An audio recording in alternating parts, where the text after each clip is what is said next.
አብርሽና ኤፍሬም ተጣሉ። እንዴት ተጣሉ የሚለውን በዚህ ቪዲዮ ላይ መነግራችሁ ይሆናል። ቪዲዮን እስከ መጨረሻ ካያችሁት ትክክለኛውን እውነታ ይዛችሁ ትወጣላችሁ። እስከ መጨረሻው አብራችሁን ቆዩ።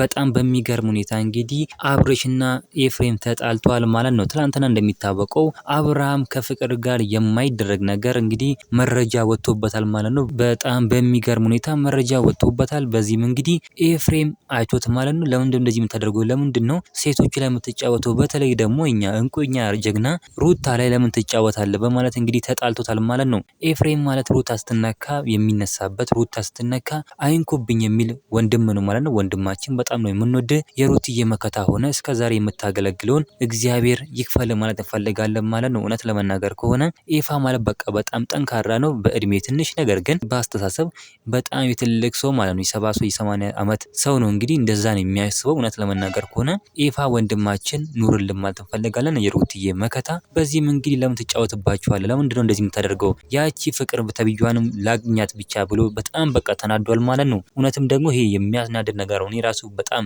ፍቅርን ባያት ራሱ ማለት ነው በቃ እኔ እንጃ እንዴት ምን እንደማደርጋት ከሩታ ጋር እዛ ሩታ አብርሃምን ካንቺ ጋር አደርጋለሁ ብላ ነገር ግን እሷ ተንኮል የሰራችባት አብርሃምን እየወሰደችባት ትገኛለች። ነገር ግን ይሄ ተገቢ ነው ብለን አናስብም። ይሄ ነገር ተገቢ አይደለም። እናንተ ምን ትላላችሁ? ሀሳብ አስተያየታችሁን ኮሜንት ላይ ማስቀመጥ እንዳረሱ፣ ቪዲዮ ላይክ ቻናሉ ሰብስክራይብ ማድረግ እንዳረሱ። በሌላ ቪዲዮ እስከምንገናኝ በያላችሁበት የዓለም ዳርቻ ሰላማችሁ ብዝት ይበልልኝ። ደህና ሁኑ።